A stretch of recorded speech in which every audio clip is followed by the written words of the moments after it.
Oi, Fê! Uau, boa noite. Ele, Tudo bem, Cris? boa noite, tudo jóia? Tudo bem? Aqui tá frio. E aí, a Vanessa? A Vanessa tá em Minas. Será que lá tá mais quentinho aí, Van? Ah, mediano. Aqui tá gelado, né, gente? Eu sinto um frio absurdo, né? Eu não sou muito parâmetro, mas não sei não. Acho que tá de verdade, né? Boa noite a todos, a todas. Muito frio, congelante. Quem trouxe a xicrinha de café, de chá, para dar aquela esquentada? Porque, gente, hoje o papo é com filósofo, entendeu? Então, a gente tem, ó, ele falou que tá frio também lá em Campinas. Aproveita, vai lá, já faz um chazinho, né? Porque hoje ó, é muito bate-papo, leve, gostoso.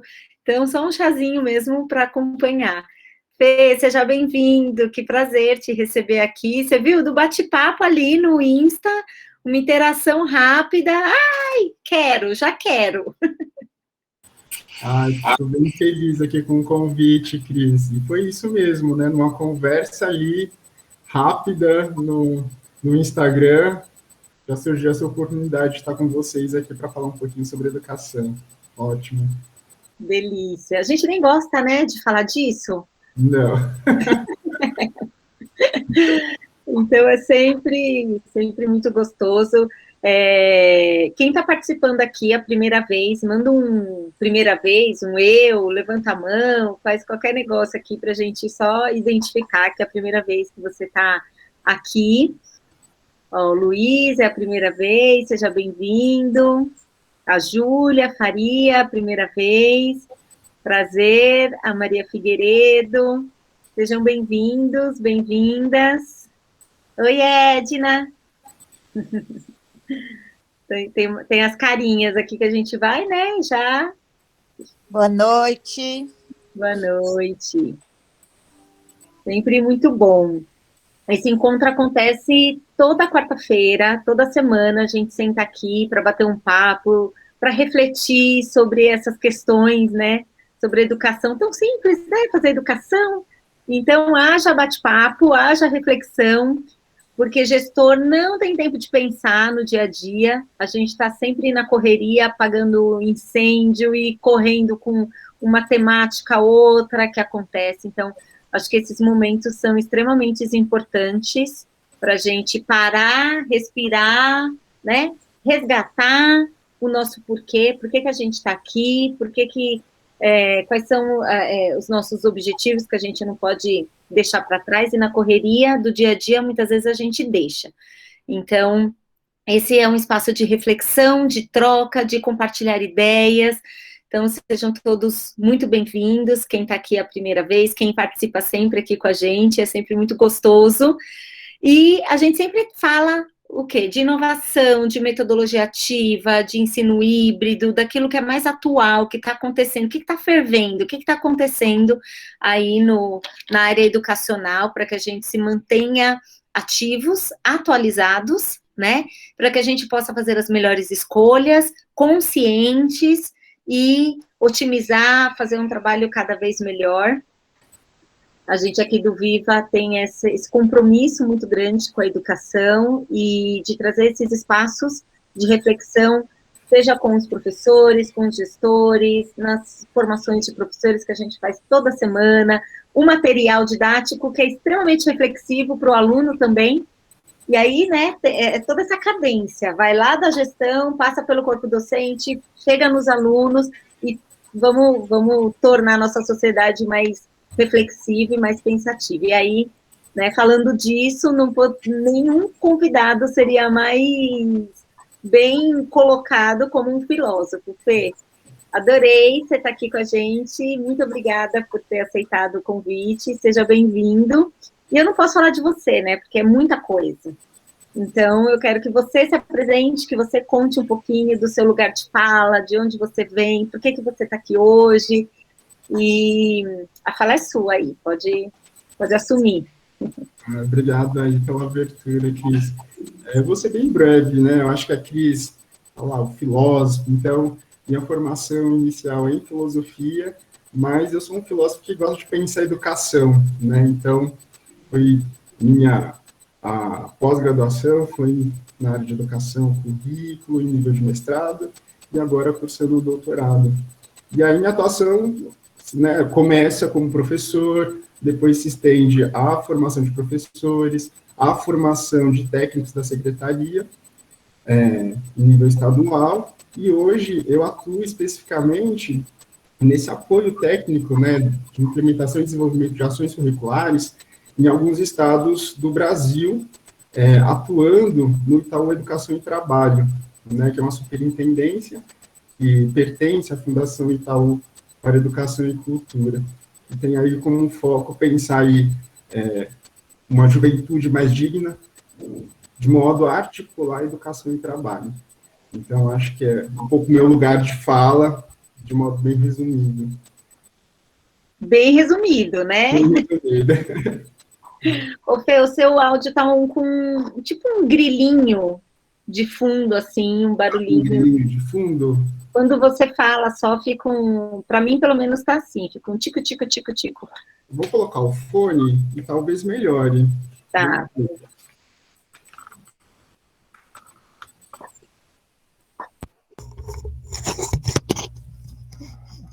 Melhorou agora? Melhorou.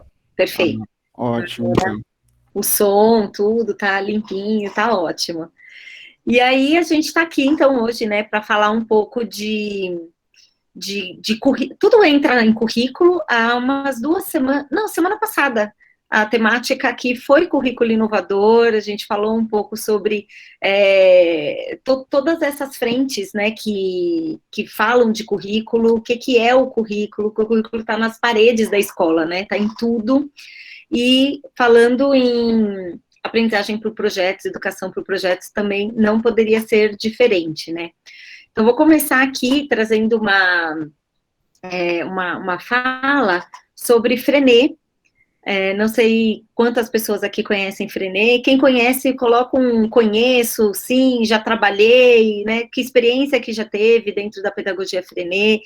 Se não conhece também, para a gente entender um pouco do quanto vocês já conhecem da pedagogia Freinet.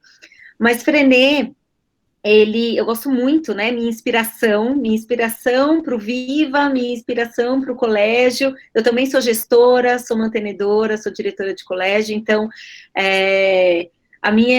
desde o início, eu trago o Freinet na veia, né, então, eu gosto muito porque eu vejo o Freinet muito atual, e muito atuante na sala de aula. Ele era, de fato, um professor, né, e tudo aquilo que ele traz, todas as práticas, as técnicas, a filosofia, o espírito da pedagogia Freinet, ele nasce do chão da sala de aula. Então, para mim, tem uma riqueza, tem uma verdade muito grande naquilo que ele escreve, naquilo que ele traz para a gente. Quando ele fala de... tudo para Freinet era projeto, né? Então, a base, o Freinet, ele desacredita nos materiais didáticos, nos livros didáticos, naquele formato, né, de transmissor, de conteúdo e tudo mais, e ele provoca o aluno, ele traz o aluno, a vida para a sala de aula e leva a escola para fora, né? Então, dentre várias técnicas que ele apresenta aí, que ele desenvolve, tem a aula passeio. Então, ele percebeu que o interesse dos alunos estava fora da escola, não dentro, fora da sala de aula. O aluno viu uma borboleta passando na janela, o olhinho dele estava lá, e aí ele já esquecia, o professor ficava ali falando sozinho.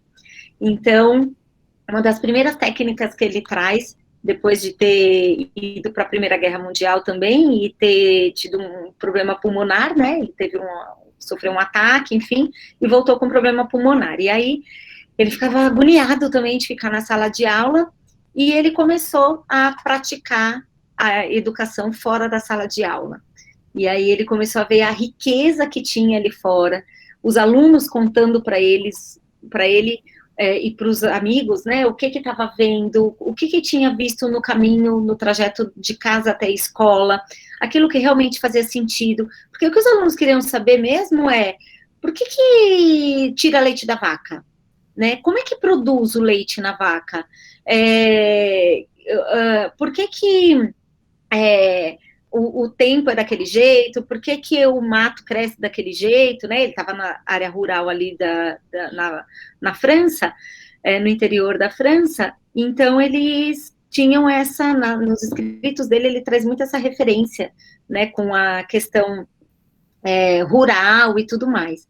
Então, o Frenet, toda a base dele de trabalho, hoje a gente fala de aprendizagem por projetos, de metodologias ativas, e eu sempre trago esse resgate histórico, para que a gente pense que, assim, não é modismo, não é uma coisa que surgiu agora, é uma coisa que tanta gente falou lá atrás, no século XIX, especialmente, mas que também beberam de outras fontes, né?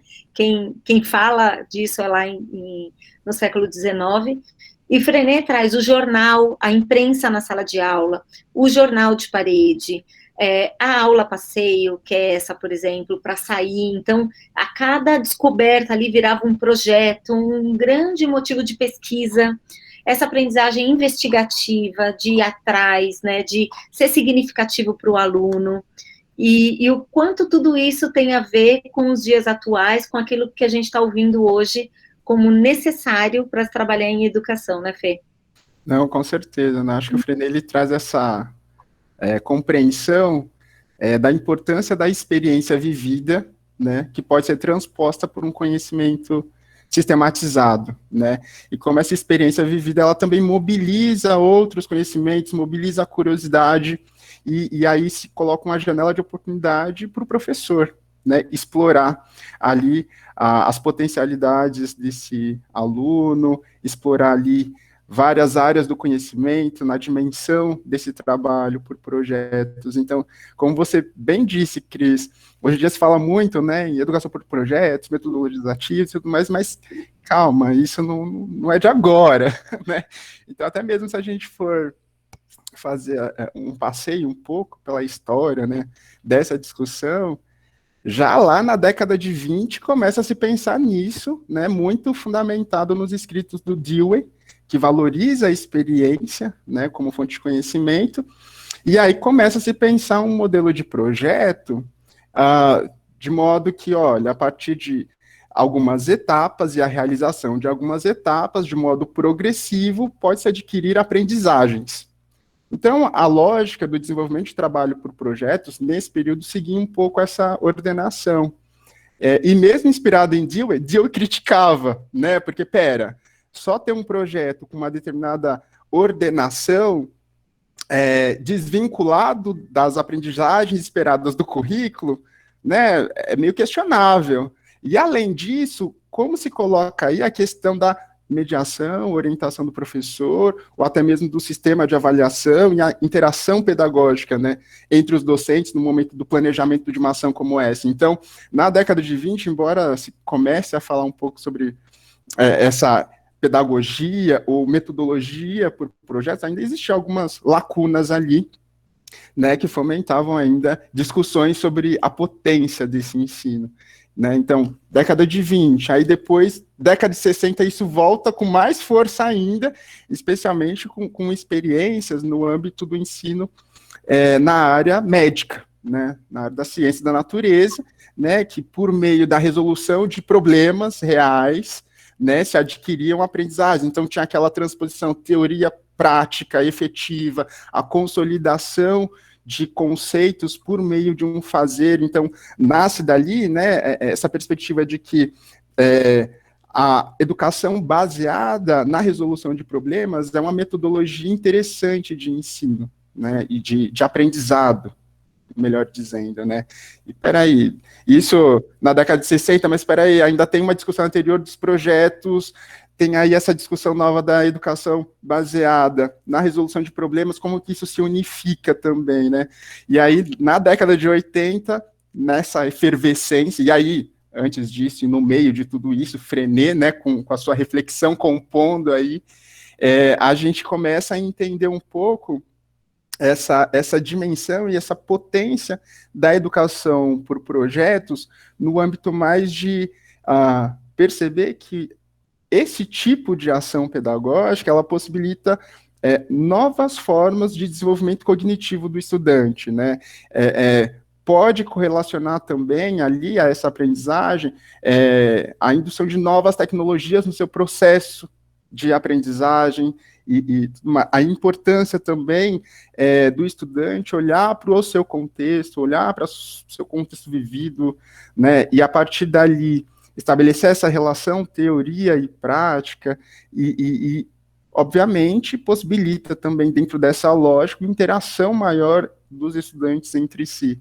Então, a gente vê nesse acúmulo, né, de reflexões e de potências identificadas a respeito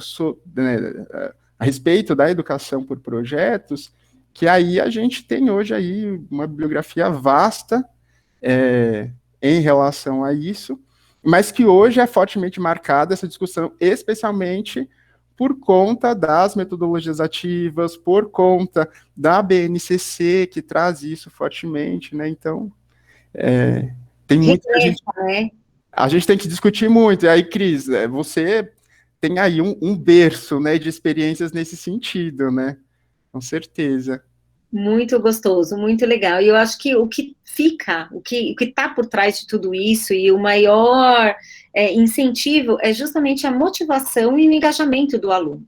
Hoje a gente ouve tanto falar, poxa, mas os alunos estão desmotivados, o aluno não quer voltar para a escola, o aluno está distante, né? Especialmente os mais velhos, mas os mais novos também, até com a experiência do online, a experiência desse remoto em casa, onde ele assiste a aula muitas vezes deitado, onde ele pode ficar em pé na sala de aula, ele não pode ficar em pé, né, que tem que fazer silêncio o tempo todo, e na casa dele, ele tirou o áudio ali, ele pode estar cantando, ele pode, muitas vezes, estar se movimentando, então, olha quantas experiências que esse aluno também está passando, e aí, como que a gente faz esse resgate agora para aquele formato, né, para esse presencial novamente? Então, eu acredito que a aprendizagem por projetos, ela é uma forma, eu acho que ela é uma grande alternativa para o resgate daqueles alunos que estão mais distantes, né? Então, mostrar para eles que não é mais o aprender pelo aprender, a gente tem um porquê, a gente vai desenvolver algo que vai ter um impacto, de preferência, né?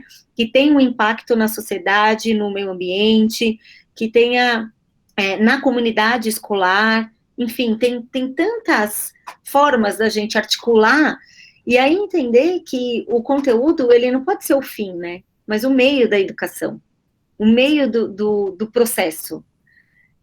Às vezes eu escuto professores que têm essa dificuldade que falam. Então, por exemplo, lá no colégio, até o 5º ano a gente sempre teve os álbuns, então a gente produz os álbuns de forma coletiva, os alunos que sugerem o tema e produzem juntos, enfim, vira um material coletivo que depois é compartilhado para casa, tal, para a família também participar. E a partir do Fundamental 2, esse projeto, ele ganha um outro formato mais individual, em dupla, em trio. Então, o que vai mudar vai ser isso. Mas muitas vezes eu ouvi de professores assim, mas agora tem um álbum para fazer, mas e o conteúdo? Né? Aí eu tenho que parar a aula para fazer o álbum. Eu tenho que parar a aula para fazer o projeto. Quem já ouviu isso aqui? Né? Essa queixa do professor. Mas também agora tem mais isso para a gente fazer? Né? Mas eu acho que é justamente por isso, porque talvez essa discussão ela não tenha sido bem elaborada, não tenha trazido uma reflexão para esse professor, para ele entender que o conteúdo, ele está dentro do projeto. O projeto, ele é o objetivo, o problema, ele é o objetivo, né? A resolução daquele problema é onde eu quero chegar. E como que eu chego? Eu chego estudando. Eu chego acessando esse conteúdo que está lá no material, que está lá no currículo, né? Exato, é como se fosse um extracurricular. Esbarra naquela questão, né? Qual o propósito da educação? Né? É a transmissão de conteúdo? Será que é isso mesmo que a gente entende como uma educação crítica, emancipadora, em que o aluno ele é protagonista dos seus processos de aprendizagem? É para a gente discutir, né? Se vem essa fala, a gente começa a problematizar também a partir daí, não? Exatamente. Então, onde parou esse professor, né? Quando ele traz isso, peraí, onde você estava? esse tempo todo, né? E eu acho que a BNCC, ela corrobora demais para que a gente ganhe força para acolher e firmar um compromisso com uma nova educação, né? Eu acho que a BNCC aí, anterior à pandemia, e foi tudo no momento certo, né? Então, veio a BNCC lá no final de 2017, já trazendo a questão das habilidades e competências, da tecnologia, trazendo todo esse enriquecimento, fundamentando, né, dando aqui toda a base para que a escola pudesse falar, não, pai, a partir de agora vai ser assim, porque está aqui, ó, está no documento, né, então ele tem onde se pautar hoje para fazer essa virada de chave, né. Uhum.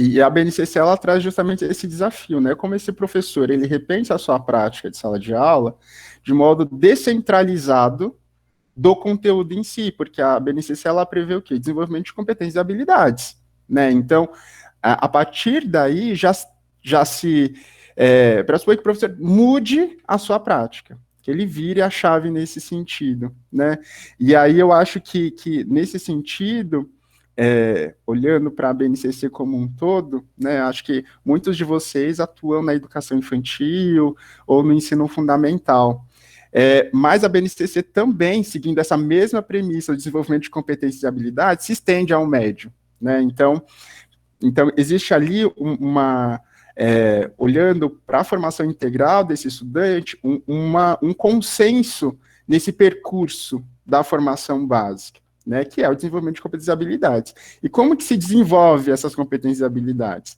E aí eu acho que a gente esbarra aí na potência do projeto de novo, né, que pensando que a BNCC, quando ela organiza, né, os componentes curriculares, ela não está nem mais na lógica do componente, da disciplina, está em área do conhecimento, e as áreas do conhecimento articuladas entre si, né, pensando o que se aprende nessa área do conhecimento, e como ele mobiliza esse conhecimento aprendido na área do conhecimento, né, então como que a gente faz essa transposição da teoria para a prática, né, então se a gente vai estabelecendo essas conexões, a gente vai vendo que esse documento, né, essa BNCC, ela está falando de algo que a gente já vem discutindo em educação já há muito tempo, né, então acho que é para reforçar essa ideia, né, de que, olha, precisamos repensar as nossas práticas.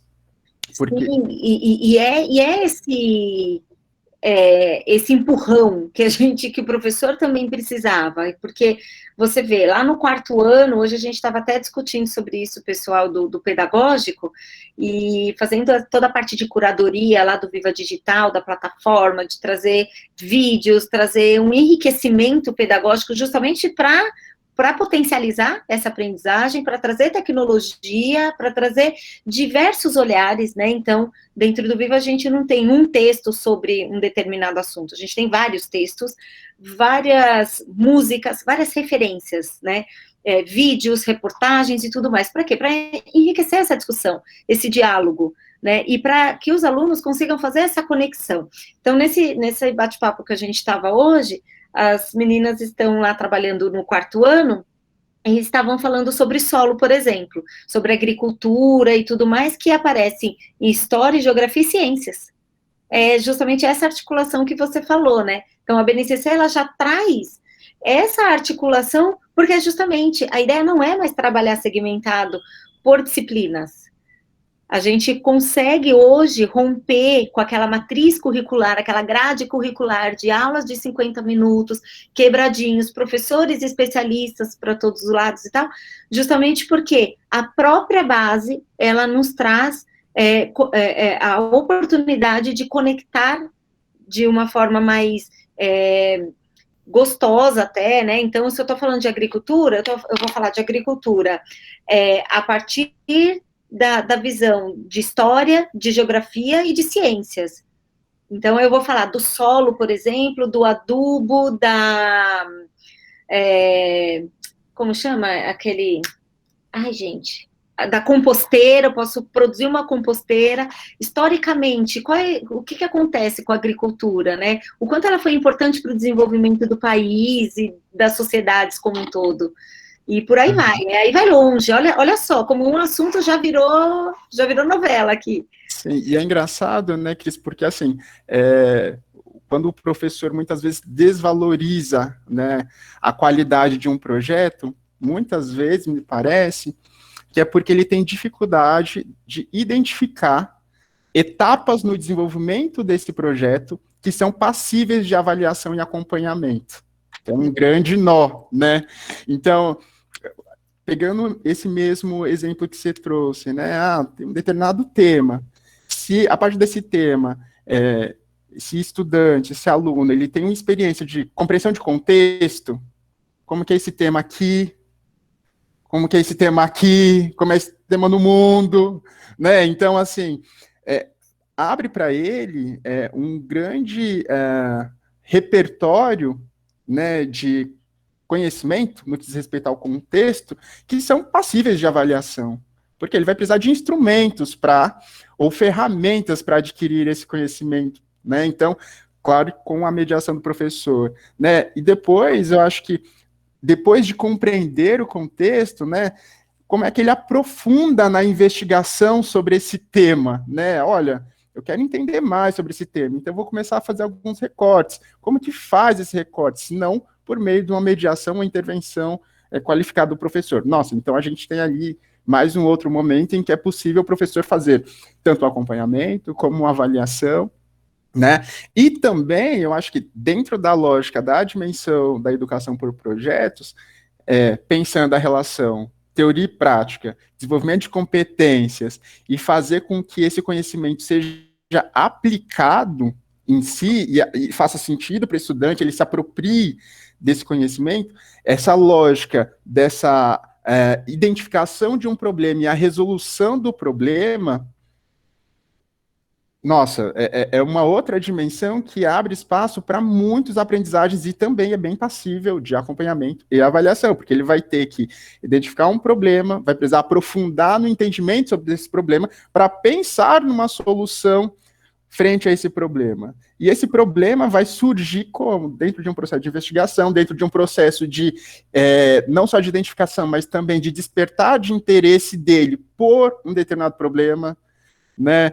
A gente vê ali a potência de interlocução com várias outras áreas do conhecimento para resolver esse problema, porque só uma área não dá conta. Exatamente. Né? Aí que está a questão, né? Exatamente. Uma área do conhecimento não dá conta de resolver um problema. Né? Aqui mesmo, na nossa conversa, quantas áreas do conhecimento não estão articuladas aqui para que a gente tenha esse processo de interação e troca e tudo mais, né? Para construir esse espaço que nós temos hoje, né?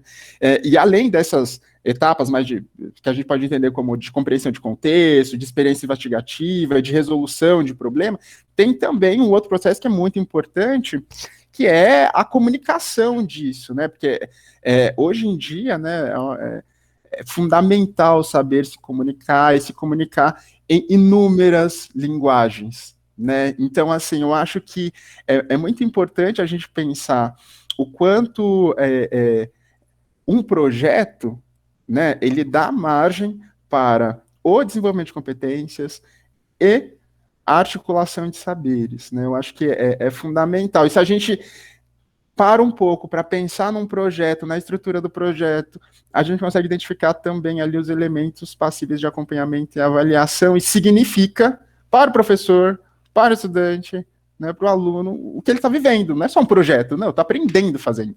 Exatamente, né? Eu acho que é isso que tem que entender, assim, o que está por trás, quais são os ganhos, os benefícios todos para esse desenvolvimento de habilidades e competências, pensando aí lá para frente, principalmente no mercado de trabalho, o que esse indivíduo, esse sujeito, como que ele tem que se preparar? A escola prepara para a vida.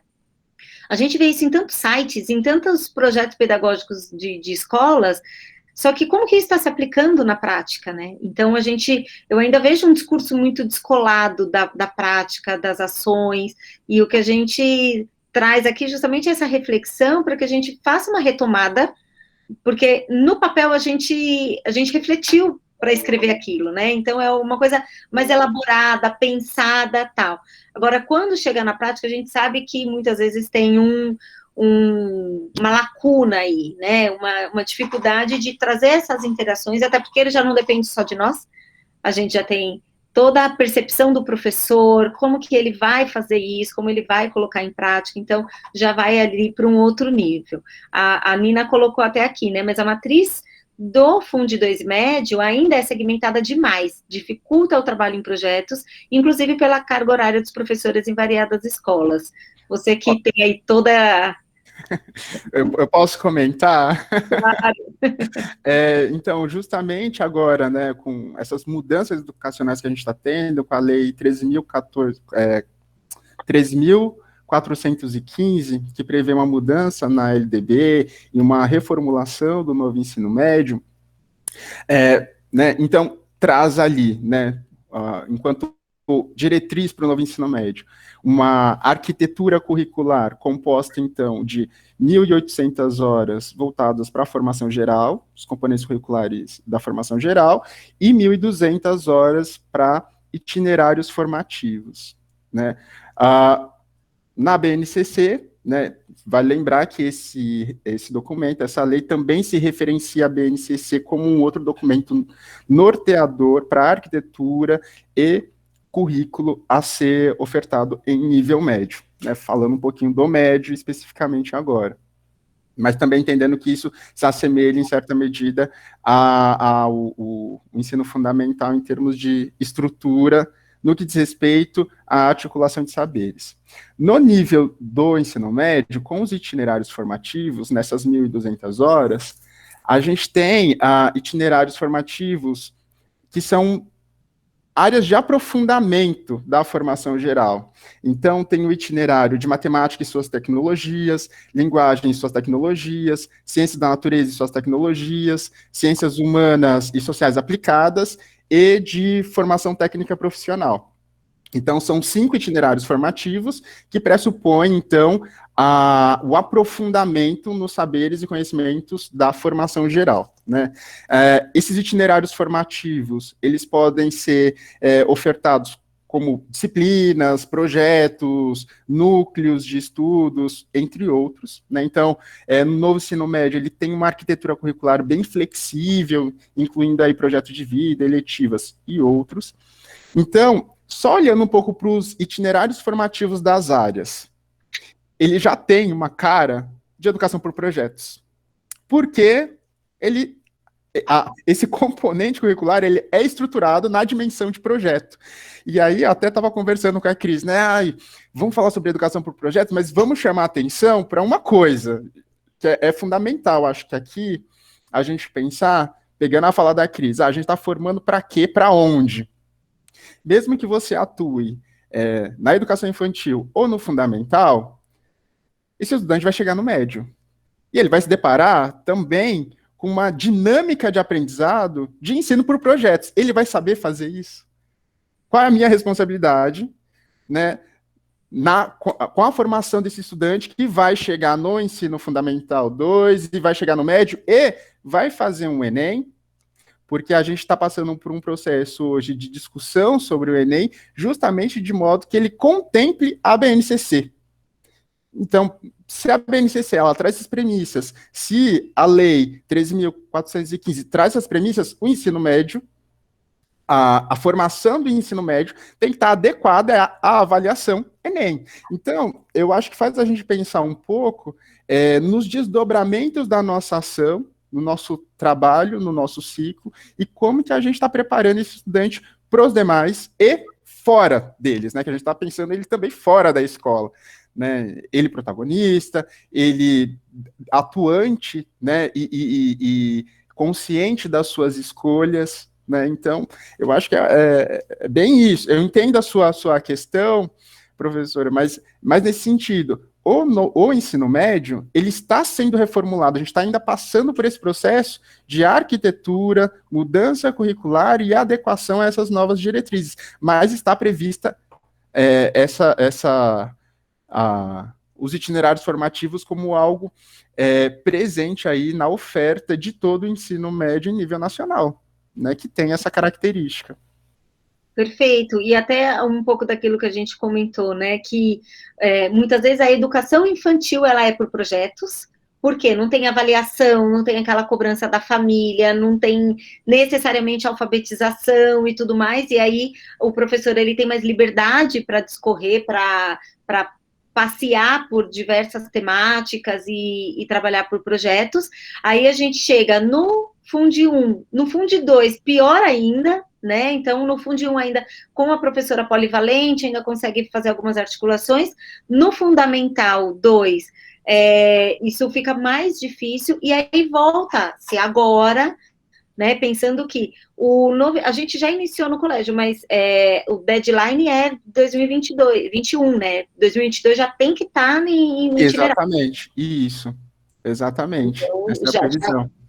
Né? E aí, então, quer dizer, a gente tem na educação infantil projetos, no ensino médio está proposto aí os projetos, e o que acontece no fundamental? Ficou esse desnível, né? E aí, essa reflexão, ela traz justamente para que a gente consiga pensar de forma mais articulada em como preparar esse aluno, reconhecendo todas as particularidades da idade, da faixa etária, aquilo, né, sempre respeitando aquilo que o aluno tem que viver em cada momento, mas sempre pensando também no próximo passo, né, eu não posso desprepará-lo para a próxima série, eu tenho que prepará-lo. Então, esse fio condutor, ele precisa passar por essas reflexões, pelo planejamento, né, pela troca, a reunião lá de planejamento, a reunião de professores precisa ser trabalhada em cima disso, né. O Davis também colocou que ele montou um pequeno projeto, onde, como professor de educação física, fizeram uma caminhada no Pico do Jaraguá. O professor de geografia falava sobre relevo e altitude, e o professor de biologia sobre vegetação do lugar. E deu super certo e tal, ótimo, né, muito legal compartilhar. Obrigada, Davis. Quer comentar alguma coisa, Fê, sobre isso? Não, é isso, né? O potencial dessas. A princípio é só um passeio, né? Que está ali articulando professores de áreas diferentes. Mas qual a potência desse passeio para ampliar aprendizagens? Ok, a gente está observando, identificando, mas quais os problemas que podem ser identificados no que diz respeito ao meio ambiente, né, no que diz respeito, no que diz respeito ao meio ambiente, como que ele reflete sobre o meio ambiente no seu contexto de vida, no seu entorno. Você percebe como, assim, uma saída de campo mobiliza, né, ou abre espaço para outras reflexões e, a partir daí também, desenvolver um conhecimento sistematizado. Ok, então tá, vamos aprofundar essa pesquisa aí, né? E a partir de trazendo insumos para esse estudante, né, trazendo referenciais para ele, fazer com que ele aprofunde nesse conhecimento, né? Então, quando a gente fala de educação por projetos, é isso, né? Um único passeio traz um universo de possibilidades investigativas e de aprendizado. Então, é muito bom que os professores já se organizem nesse primeiro movimento para justamente potencializar isso. É isso que a gente está falando, que, olha, vamos potencializar práticas nesse sentido. Que aí eu acho que a gente caminha aí para um desenvolvimento mais integrado do estudante, considerando esse saber articulado, a interdisciplinaridade, a transdisciplinaridade que tanto se fala em educação, é isso, né? Tá aí, né? Tá aí. É o que eu falo, assim, não é o passeio, é a aprendizagem a partir do passeio, né? Então, não é que eu vou fazer o passeio, depois eu tenho que voltar para o conteúdo. Não, é a partir do passeio que eu vou chegar no conteúdo.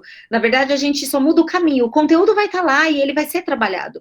O que eu vou mudar é o caminho. Como que eu vou chegar? Eu vou chegar na sala de aula, com uma aula expositiva, né, colocando conteúdo, muitos conteúdos que os alunos já sabem, inclusive, porque a gente está na era da informação, os alunos têm acesso à informação, e não faz sentido a gente passar aquilo que eles já conhecem. que já é óbvio. Eles estão, gente, eu já falei isso aqui, mesmo no TikTok, no Instagram e tudo isso, eles já têm acesso a conteúdo e a diversas reflexões a respeito, né? Eu lembro ano passado, com a queimada lá no Pantanal, quanta coisa as crianças já descobriram a respeito, falaram sobre se é acidental, se não é, né? Então, até uma questão política que já entrou, olha os saberes aí se conectando novamente, né? E aí, quais são as espécies daquela região, o que é o Pantanal, que tipo de vegetação que tem ali e tal. Então, novamente, você traz todos os elementos, tudo aquilo que está. O desafio é como que eu enxergo o conteúdo nessa prática, nesse projeto, nessa temática, né? A partir dessa temática, o que eu englobo aqui? O que vai fazer parte aqui desse caldo? Sim, olhando um pouco até mesmo para os eixos estruturantes do novo ensino médio, né? São 4 eixos estruturantes que são, a gente pode entender como orientadores ou para a oferta desses itinerários formativos, né? Eles se dão de modo transversal, né? Processos de investigação científica devem ser contemplados, processos criativos devem ser fomentados, a mediação e intervenção sociocultural deve ser fomentado nesses projetos, né? E também práticas empreendedoras, né? Então, olhando um pouco aqui, eu vi que a professora Evelyn trouxe aqui, Cris, só te trazendo aqui, eu acho que dialoga bastante com isso. Uhum. Desde que os professores... aliás, a professora Nina, perdão. Gostei desse otimismo, torço para que essa estrutura se espalhe pelo fundamental também. Se a gente for olhar para os eixos estruturantes, eles estão presentes no fundamental, e eles aparecem novamente no médio.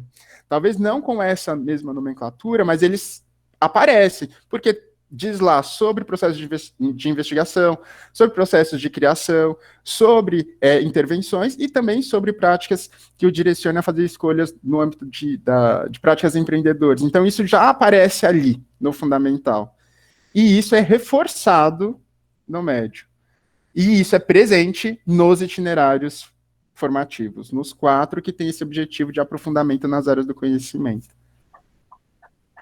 Perfeito, é isso, né?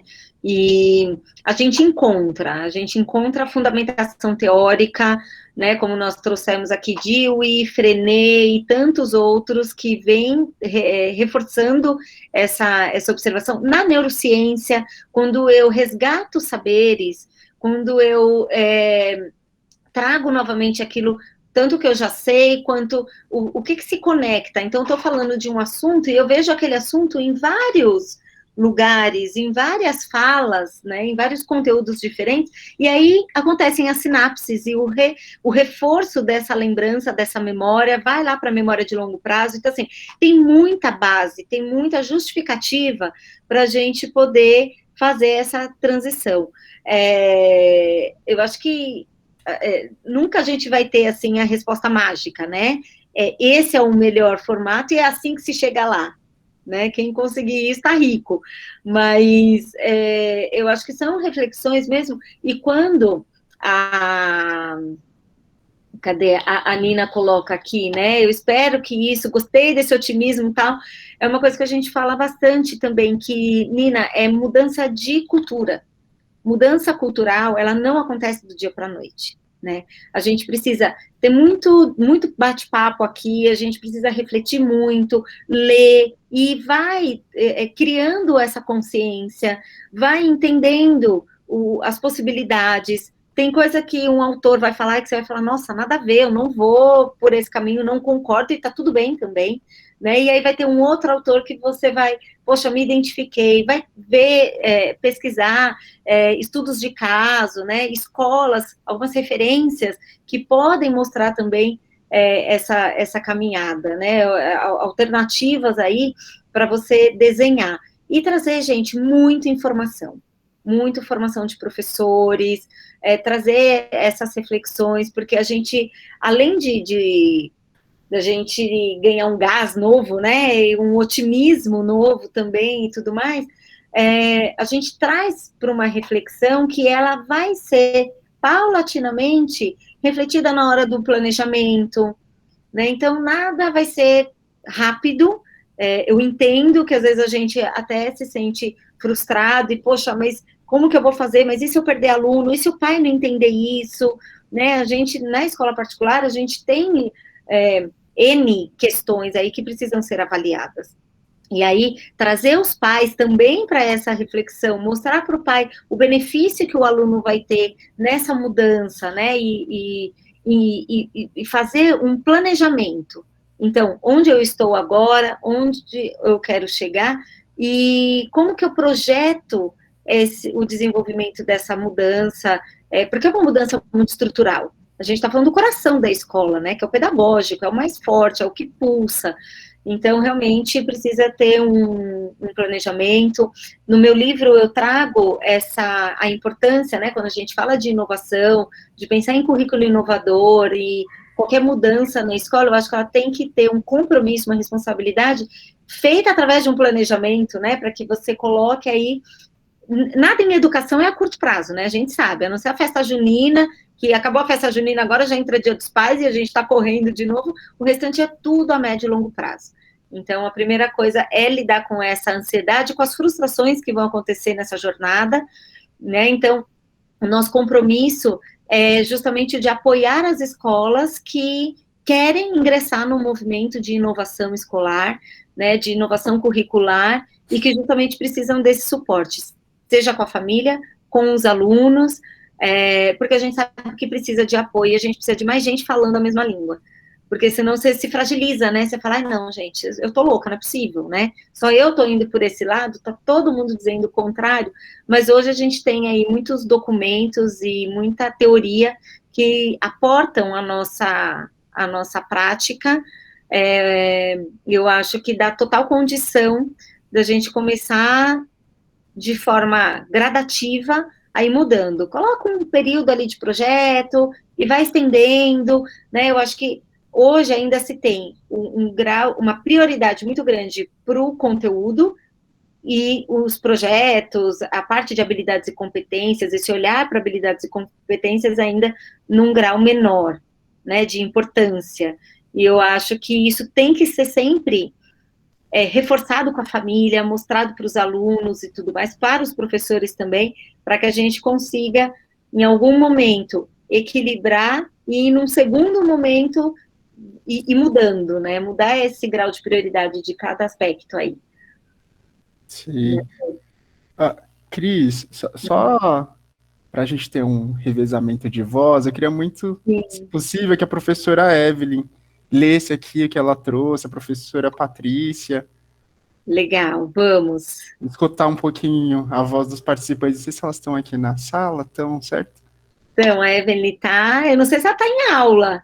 Ah, pode ser. Estou aqui. Então pronto. Um pé lá, outro aqui, hoje só plantão. Eu achei muito bacana. Pode ler aí, então. Eu achei muito bacana essa temática que vocês trouxeram. Prazer, viu, Fernando? Só ouvi falar bem de você. Ótimo. Não, eu acho super coerente tudo que vocês estão colocando, e eu acho que aí em tudo isso que vocês estão falando, eu acho que é importante demais que os professores desenvolvam esses saberes, né? A gente vem falando bastante sobre isso, né? Não basta eu fazer atividade pela atividade, então um passeio pelo passeio. Quando o Davis colocou que ele saiu, eu achei super bacana, eu já consigo ver várias coisas integradas. De repente, a professora de português trabalhando não sei, um gênero textual na sala de aula, e ela consegue utilizar esse passeio para falar sobre matemática, sei lá, eu acho que dá para cada especialista pensar na sua área. O que eu acho que falta bastante é pensar esse currículo de forma mais integrada, porque ele realmente ainda está num formato meio de mosaico, cada professor entra e faz 45, 50 minutos de aula. Então, eu acho que o que falta é esse processo de formação, os professores, alguém também formando, né, para que eles se conversem mais, dando uma ajuda nesse sentido.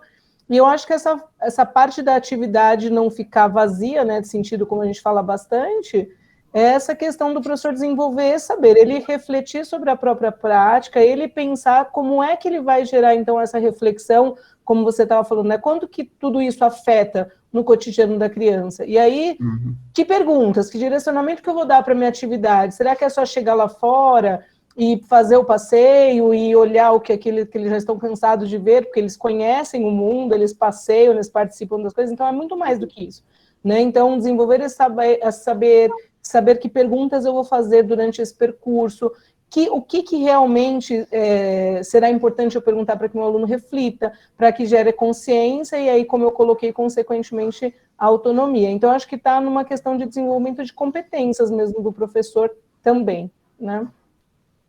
Sim, com certeza. Você estava falando, Evelyn, eu estava pensando nesse lugar do professor, né? Ai, como que eu vou fazer essa pergunta?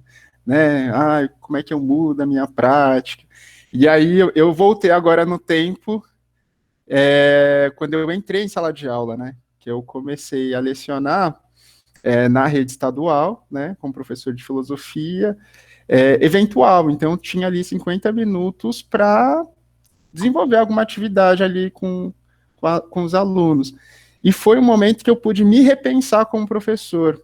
Porque a gente tem uma grande tendência e até mais fácil, e também porque a nossa referência, reproduzir o modelo de aula que a gente aprendeu na nossa formação inicial e na graduação, que é uma aula mais expositiva, centrada no conteúdo. Essa é a herança da nossa formação. E a gente acaba reproduzindo isso.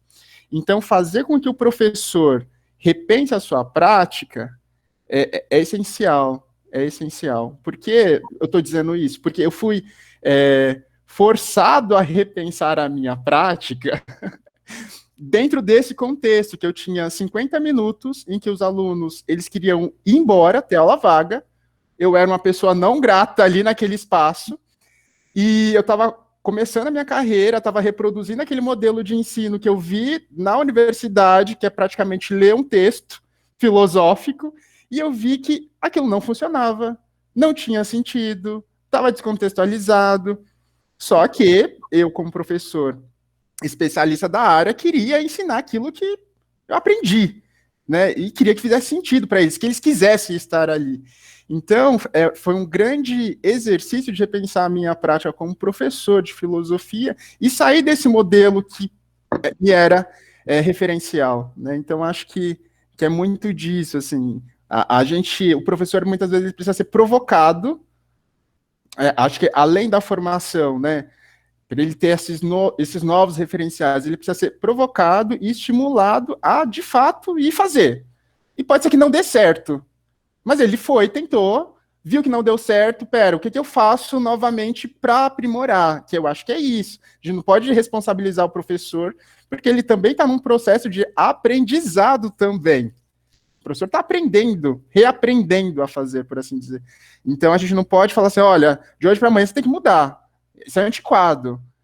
Não, é um processo. Entender que o profissional da educação também está num processo de aprendizado, eu acho que é fundamental.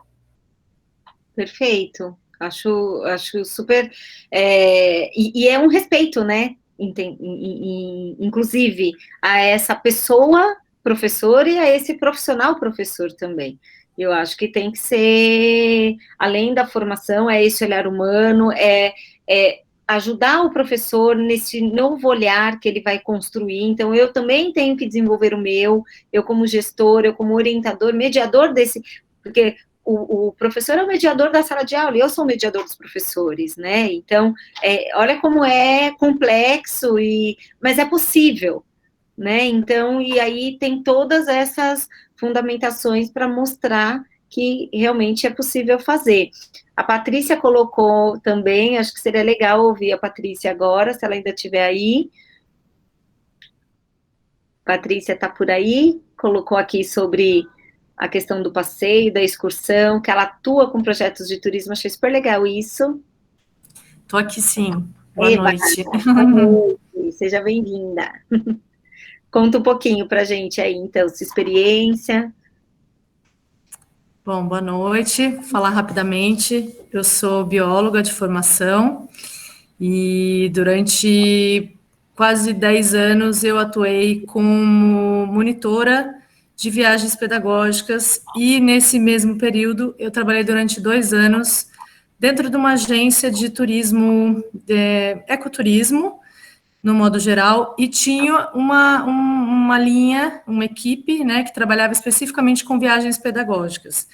Então, eu trabalhei tanto na linha de frente, executando as viagens, as saídas de campo, e eu trabalhei também no planejamento das viagens, junto com a equipe de coordenação das escolas, enfim, mas também a parte de logística, né? Então, ligar para restaurante, mapa de quartos, enfim, é uma operação de guerra, né?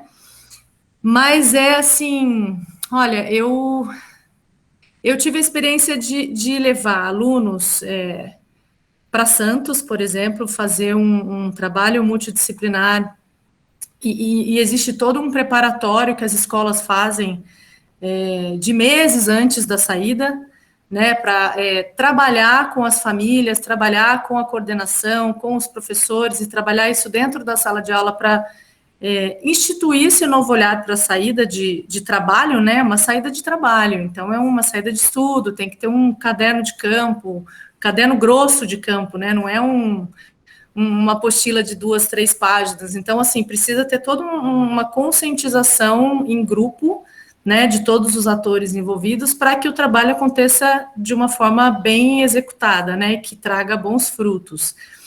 Então, dei o exemplo de Santos, né, que seria a saída de um dia que a gente fazia, com diversos temas, né, são saídas multidisciplinares, até viagens para a Amazônia de 9 dias, com 80 alunos do 9º ano, sabe? Tomando banho no rio, dormindo em rede, sabe? Então, vivenciando comunidades ribeirinhas, a parte cultural, a parte ambiental, a parte geográfica, né? De oscilação do rio, né? Porque a gente está acostumado a ver a oscilação de maré, por exemplo, que é uma coisa mais óbvia para nós, né?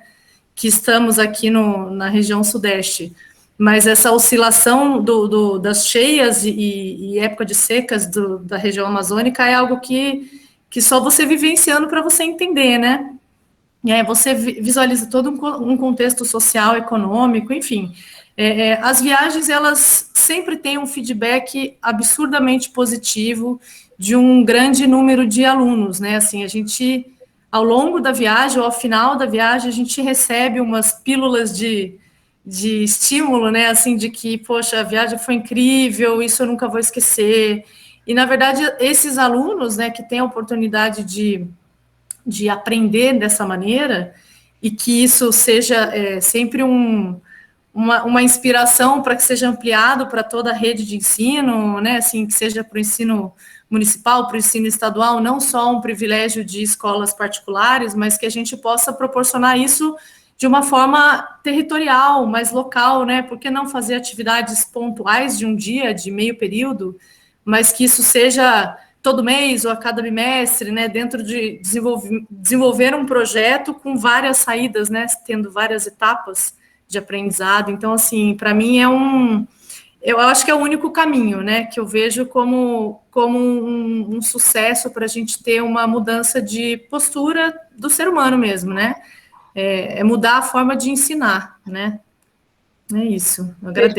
Eu agradeço pelo espaço de fala, assim, para mim é muito inspirador poder ouvir vocês e também poder dividir essa experiência que eu tive, né? E agora, assim, eu vivo um outro lado da moeda, que é trabalhar com desenvolvimento de projetos para escolas, né? Então, eu tenho uma empresa, eu empreendi, deixei de ser monitora, deixei de ser consultora, eu sou mãe de 2 filhos pequenos, então eu estou no momento de contribuir para esse propósito de uma outra maneira, né? Muito bacana. E que venham novas Patrícias, né, por aí, com esse espírito e com essa consciência. Eu acho que a gente precisa se fortalecer, né? Eu acho que bons educadores, quem está realmente pensando em mudar essa cultura, né? E novamente a gente esbarra nessa questão cultural. Quando você faz uma experiência dessa, o aluno ele tem contato com uma cultura, né? Ele mergulha realmente numa outra cultura, ele vivencia. A gente fala tanto aqui da aprendizagem vivenciada, experienciada, e o quanto isso vai reproduzir E muito mais, né? Porque quantos educadores não podem sair também de uma experiência como essa? E aí, olha a prática como já mudou, né? Então, é um trabalho de formiguinha, a gente sabe, mas ele é multiplicador. Acho que cada experiência dessa, ela fomenta, ela traz um novo insight, uma nova perspectiva de aula, de possibilidades. Então, muito legal. Obrigada aí pela contribuição. Imagina, eu que agradeço. A Eliana também colocou aqui, muito legal, né? Tudo que ela trouxe aqui para gente. Eli, quer dar uma passeada rapidinho aqui sobre aquilo que você colocou, a formação de professor.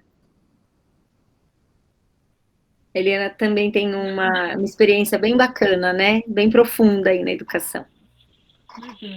Eu acho, assim, que o grande desafio é realmente, assim, passar essa segurança, essa formação, né, para o professor, porque ele precisa se arriscar. E muitas vezes ele fica preocupado e acha que não vai conseguir, ou até falta para ele essa visão do começo, do meio e do final.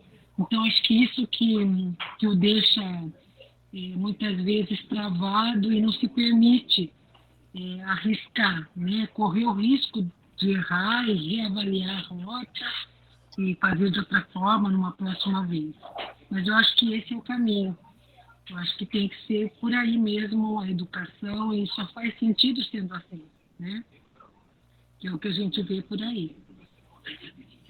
Com certeza. Perfeito. A Cíntia também colocou aqui, né, sobre a neurociência, como ela ensinou a desmistificar o que ela aprendeu no passado e ressignificar os aprendizados atuais, né? Então, a neuroplasticidade traz isso, gente, é possível reaprender. Tem gente que reaprende a andar depois de um AVC, tem gente que reaprende a fazer tudo com a mão esquerda, aquele que era destro, enfim, a gente reaprende, né? Eu acho que a capacidade humana, a capacidade cognitiva, neurológica, ela é tão ampla, então a gente não pode colocar também essa ideia de que o professor ele vai estar sempre nessa caixinha, né? Eu acho que ele tem que ser tocado. A questão lá de Valon, da afetividade, acho que é isso, né? Acho que chegou o momento da gente tocar o professor, afetar o professor para motivar esse ressignificar dos papéis. Não, com certeza. Eu estava aqui escutando a experiência da Patrícia, fala de todos vocês, a sua agora, Cris, e aí essa coisa da experiência, né? E aí eu fico pensando aqui, eu e os meus devaneios. Num período pré-pandêmico, eu ia ao cinema. E era muito comum eu ir ao cinema, ter aquela experiência ali de fruição, estética, e voltar para casa pensando, putz, eu acho que eu devia usar esse material na aula. Algo que acontece com todo professor. Vi isso. Eu acho que eu vou usar isso na aula. Vamos pensar, no nosso momento, né, de descanso, nós tivemos uma experiência que a gente viu possibilidade de transpor, né? E aí, quando a gente olha para o potencial de educação por projetos e pensa aí esse passeio e a potência de um passeio do ponto de vista de aprendizagem pode ser adquiridos. Fico pensando das minhas viagens. Eu viajei para tal lugar, eu aprendi X, Y, Z, e aí numa conversa com os meus amigos, gente, eu fui para lá e descobri isso. O que eu estou querendo dizer com isso, né? Todas as nossas vivências trazem aprendizado. Por que não pensar vivências que a gente possa trazer para os estudantes que mobilizem conhecimento? Porque a todo momento a gente está conhecendo. Então, pensar um conhecimento nessa dimensão, eu acho que é potencializar aí aprendizados escolares e não escolares. Então, eu acho que é um pouco disso que eu tinha para dizer hoje para vocês. Perfeito, adorei, gente. Novamente, né, gostinho de quero mais, fica aquela vontadezinha de ouvir, de porque é leve, eu falei que vocês iam gostar, eu falei que ia ser bom. Mas é isso, Fê, acho que super contribuiu aqui para essas discussões que a gente vem trazendo dentro do Viva, né? Eu acho que é um caminho aí de realmente trazer reflexão, ressignificar o tempo todo a escola, o papel da escola, por que a gente está aqui, gente? Por que a gente ainda está fazendo educação, né? Se a gente não acreditar que há transformação pela educação, para tudo, né? E desiste, porque não está no lugar certo. Eu acho que o professor, quem está na educação, tem essa vontade mesmo de fazer a diferença, e eu acho que o que você trouxe, né, que todo conhecimento é válido, e um conhecimento a gente conecta com outro, a gente traz para outras práticas, e buscar, isso é cultura, né, o enriquecimento cultural, que a Eli até colocou aqui, e que realmente só fazem engrandecer o nosso trabalho dentro da escola. Eu não gosto mais dessa ideia de dentro da sala de aula, pelo amor de Deus, a gente fala tanto dos espaços de aprendizagem, não tem mais aprendizagem só dentro da sala de aula, já deu para entender, né? Olha aqui, ninguém está dentro da sala de aula, e a gente está aqui aprendendo um monte de coisa.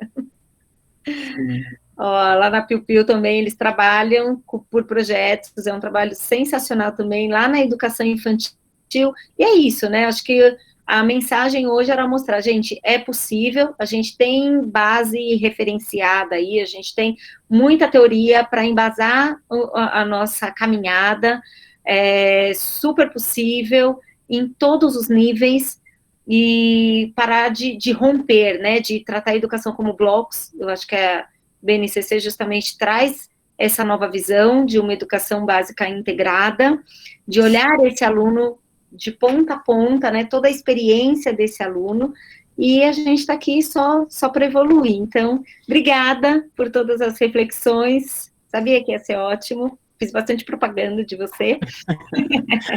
Eu estou muito feliz com esse encontro aqui para discutir educação com vocês. Muito obrigado pelo convite, Cris. Sou ali um fã do trabalho do Viva, né? Você sabe disso. Tive uma atuação também como formador do Viva, que foi ótimo, aprendi muito também com vocês. E queria só deixar uma boa noite para todos. E é isso. Otimismo, sempre. Claro. Vai dar certo. Vai. Beijo, gente. Obrigada.